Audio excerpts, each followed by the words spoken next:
साथियों, आज हम आपके लिए लाए हैं बेहद ही खास जनरल अवेयरनेस का सेशन, जो कि बहुत ही इम्पॉर्टेंट है सभी परीक्षाओं के लिए। यूपीपीसी से लेकर एसएससी या स्टेट सभी के लिए बेहद ही खास है। और आपको बताते चलें, आप वीडियो को लाइक, शेयर तथा सब्सक्राइब करना ना भूलिएगा। तो चलिए शुरू करते हैं अपने आज के इस सेशन को। गैसीय पादप हार्मोन कौन सा है? एथिलीन। आगे देखिए, ग्लास हाउसेस यानी कि ग्रीन हाउस जब पौधों कृत्रिम प्रकाश और तापमान पर रखा जाता है तो यह विधि कहलाता है फाइटोट्रॉन। आप किस समूह में ऐसे पौधों को रखेंगे जो बीज पैदा करते हैं लेकिन फूल नहीं? जिम्नोस्पर्म। अगला देखते हैं, पौधों में फोटो रिस्पायरेशन के संबंध में सही कथन है। यह कहाँ पर संपन्न होता है? क्लोरोप्लास्ट में संपन्न होता है। अगला पॉइंट देखिए, प्राकृतिक साइटोकाइनिन ऊतकों में संश्लेषित होते हैं जो हैं तेजी से विभाजित होते हैं। आगे देखते हैं, कार्बोहाइड्रेट पत्तियों में संश्लेषित के रूप में सबसे अधिक चलनी ट्यूब के माध्यम से ले जाया जाता है, यह होता है सुक्रोज। आगे बढ़ते हैं, एक पौधे के अंग में जो पेरिडर्म से ढका होता है और रंध्र अनुपस्थित होते हैं, कुछ गैसीय विनिमय अभी भी किसके माध्यम से होता है? यह दाल के माध्यम से होता है। आगे बढ़ते हैं, रंध्र का खुला होना किसके संचय के कारण होता है? यह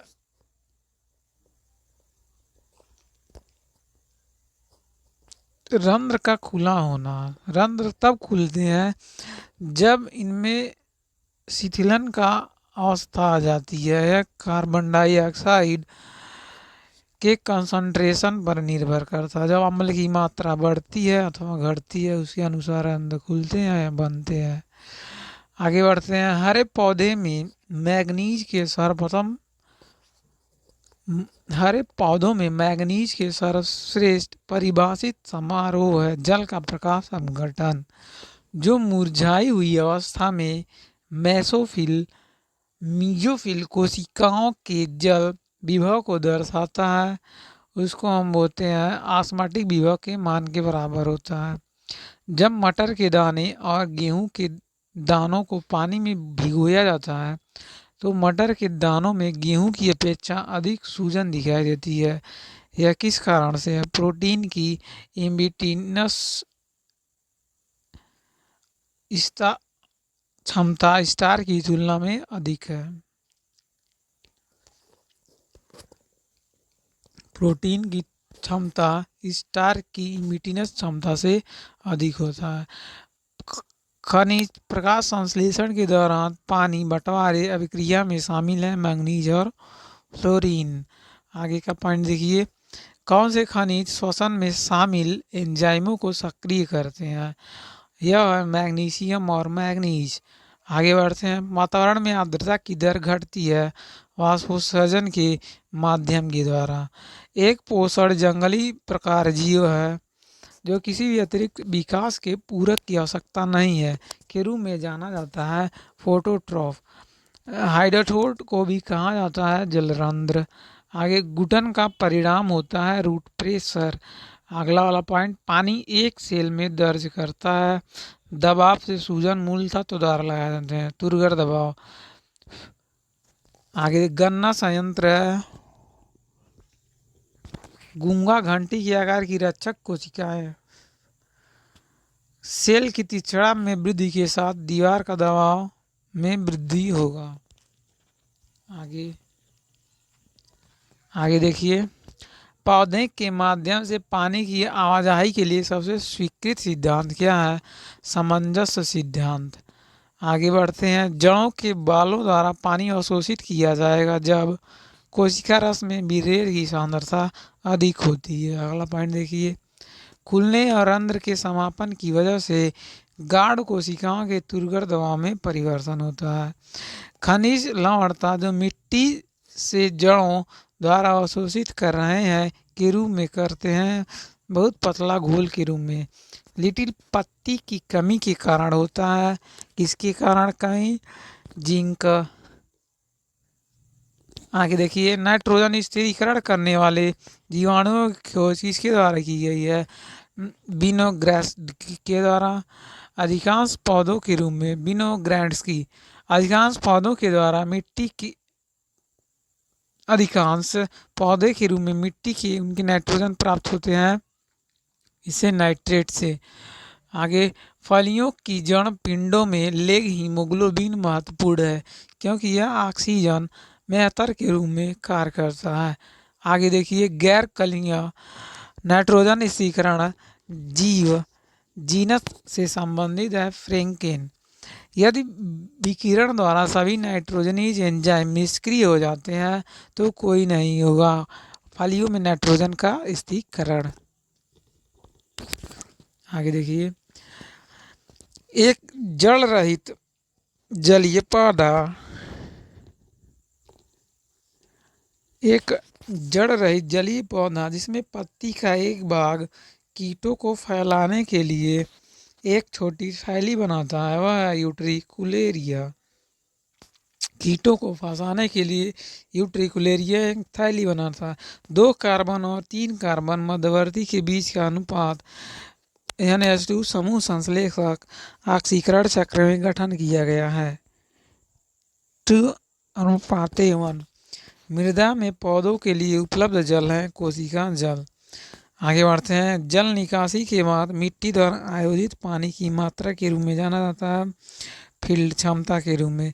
उच्च पौधों में अपने पड़ोसी कोशिकाओं एक सेल से कोशिका द्रव की निरंतरता के माध्यम से स्थापित किया जाए है सिम्प्लास।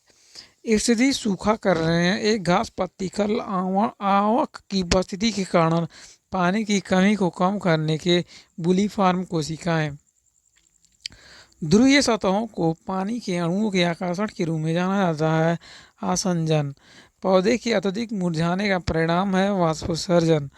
आगे देखिए, प्रकाश संश्लेषण और श्वसन दोनों के लिए आवश्यक है साइटोक्रोम। पोटोमीटर किसके सिद्धांत पर काम करता है? अवशोषित पानी की मात्रा वास्तविक मात्रा के बराबर होती है। आगे बढ़ते हैं, अगला वाला पॉइंट देखते हैं। बेहद ही खास, बेहद ही इम्पोर्टेंट, समस्त परीक्षाओं के लिए उपयोगी हो, वन डे एग्जाम के लिए। तो चलिए आगे बढ़ते हैं। फाइटोहार्मोन जो गाढ़ कोशिकाओं में पोटेशियम की एकाग्रता बढ़ जाती है बी के शामिल के लिए जिम्मेदार है। कोशिका विभाजन के लिए फाइटोक्रोम जिम्मेदार होता है सेल डिवीजन के लिए। अगला पॉइंट देखते हैं, पौधों में पानी आंदोलन के सामंजस्य इस सिद्धांत द्वारा प्रस्तुत किया गया था हेनरी डिक्सन के द्वारा। स्टीवर्ड के स्टार्च हाइड्रोलाइसिस सिद्धांत के अनुसार दिन के संबंध के खुलने का प्रमुख कारण कौन सा है? गाढ़ कोशिकाओं में CO2 का प्रकाश संश्लेषण उपयोग। आगे बढ़ते हैं, यदि पहली प्रक्रिया जब एक बीज अंकुरण के लिए उपयुक्त वातावरण में रखा गया है जिसके माध्यम से पानी बीज कोट में प्रवेश करती है तो यह अंतःकरण के द्वारा होता है। 100 मीटर ऊंचे पौधों के जल को ऊपर उठाने के लिए कौन सा बल उत्तरदायी है? वाष्पोत्सर्जन बल। आगे देखते हैं, एक पुष्पी पौधों में मेगास्पोर समसूत्री विभाजन से गुजरता है और एक में विकसित होता है या बीज होता है। फूलों में फूलों की कलियों के खुलने का एक प्रकार है विकास की स्वायत्त गति आत्मसात करने वाली शक्ति यानी NADPH2 और ATP प्रकाश में बनते हैं हिल प्रतिक्रिया के दौरान। पौधों की फूल में दिन की लंबाई के महत्व को पहले में दिखाया गया था। तंबाकू में ब्रायोफाइट्स के गैमेटोफाइट्स के साथ तुलना में संवहनी पौधों की गैमेटोफाइट्स हो जाते हैं छोटा और छोटा यौन अंग होना। एक ताजे पानी का हरा शैवाल प्रोटीन से भरपूर होता है क्लोरेला। मकई और बीन्स के अक्सर क्रमशः मोनोकॉट्स और डीकॉट्स के प्रतिनिधि डाइकॉट्स के प्रतिनिधि उदाहरण के रूप में उद्धृत किया जाता है। आगे देखिए, अगला पॉइंट, प्ररोग का विभेदन किसके द्वारा किया जाता है? उच्च साइटोकाइनिन ऑक्सीजन अनुपात के द्वारा। एक फूल में एंथर्स आमतौर पर 2 परागकोशों से मिलकर के बनता है। अगला पॉइंट, जिम्नोस्पर्म न तो फूल पैदा करते हैं न ही फल। क्योंकि उनके पास नहीं होता है, अंडाशय नहीं होता है। बीज प्रसुप्ति का कारण है एब्सिसिक एसिड। अगला देखिए, एक एंजाइम है जो बीजों के अंकुरण को प्रोत्साहित कर सकते हैं, एमाइलेज। अमीबा का चालन क्या है, स्यूडोपोडिया। आगे बढ़ते हैं, बेहद ही खास पक्षियों के वैज्ञानिक अध्ययन को क्या कहा जाता है, पक्षी विज्ञान। उड़ने वाला एकमात्र स्तनपायी है बल्ला। सिरिंग्स में वायस बॉक्स है पक्षी। कॉकरोच और सिल्वर फिश में पाए जाने वाले प्रसंचरण तंत्र के प्रकार हैं ओपन टाइप के। एकमात्र जहरीली बीज छिपकली है होइलोडर्मा।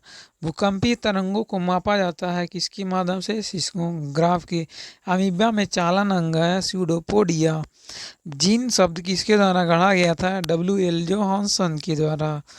आगे बढ़ते हैं, रेड डाटा बुक उन जानवरों की जानकारी देती है जो होते हैं क्या, संकटापन्न। आलू की आंखें उपयोगी होती हैं वानस्पतिक प्रसार के लिए। सभी जीवों में सबसे अनुकूलनीय और बहुमुखी है बैक्टीरिया। आगे बढ़ते हैं, अधिकतम प्रकाश संश्लेषक गतिविधि होती है नीला और लाल प्रकाश क्षेत्र में। पौधे का वह भाग जो केसर के रूप में प्रयोग किया जाता है सैली और कलंक। चींटी में पाया जाने वाला अम्ल है फार्मिक एसिड। आगे देखिए, पौधों के लिए सर्वाधिक मात्रा में आवश्यक तत्व क्या है, नाइट्रोजन। किस कशोरुकी में ऑक्सीजन युक्त और विऑक्सीजनित रक्त मिश्रित होता है, उभयचर। लाइकेन से लिटमस प्राप्त किया जाता है, डार्विन फिंच के समूह को संदर्भित करता है पक्षी। पक्षियों में आमतौर पर एक ही होता है, अंडाशय। कॉकरोच और सिल्वर फिश में पाए जाने वाले प्रसंजन तंत्र का प्रकार ओपन टाइप का। किस कशेरुकी कंकाल में पूर्णतः अनुपस्थित होता है, सरीसृप। किन कोशिकाओं में पुनर्जनन क्षमता सबसे कम होती है, मस्तिष्क की कोशिकाओं में।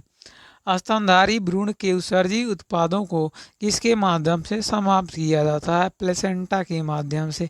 एक कोचुओं के हृदय में कितने जोड़े पाए जाते हैं, 4 जोड़े। आगे बढ़िए, कौन सा जानवर अंडे देता है और सीधे बच्चा पैदा नहीं करता है, इकीडना। कौन सा जानवर त्वचा से सांस लेता है, मेढक। किस समूह में लुप्तप्राय प्राणियों की संख्या सबसे अधिक है, सरीसृप। सरीसृप बहुत अधिक जो प्राचीन काल में थे इस समय विलुप्त होते जा रहे हैं। और मेढक ऐसा जानवर है जो अपने त्वचा से सांस लेता है। और ऐसा एकिडना है जो कि सीधे बच्चा नहीं देता है, यू नो डैट। आगे बढ़ते हैं, ऐसा कौन सा जानवर है जिसके पास खून नहीं होता लेकिन वह सांस लेता है, हाइड्रा। कुत्ते के काटने से रेबीज हो सकता है और अन्य जानवर से भी रेबीज के कारण बन सकता है, बल्ला। जीवित प्राणी जिसके पास श्वसन अंग है लेकिन मस्तिष्क नहीं, स्टार। सबसे बड़ा जीवित पक्षी सरीसृप। एक चींटी अपने चारों ओर की वस्तुओं को किसके उपस्थिति के कारण देख सकती है, यह कंपाउंड आइज। नर शार्क में क्लैस्पर्स जुड़े हुए पाए जाते हैं, पेल्विक फिन। विलुप्त जंतुओं के अध्ययन को जीवाश्म विज्ञान। आज यहीं तक। आज का ये सेशन आपको कैसा लगा कमेंट करिएगा। वीडियो को लाइक शेयर तथा चैनल को सब्सक्राइब करना नहीं भूलिएगा। धन्यवाद।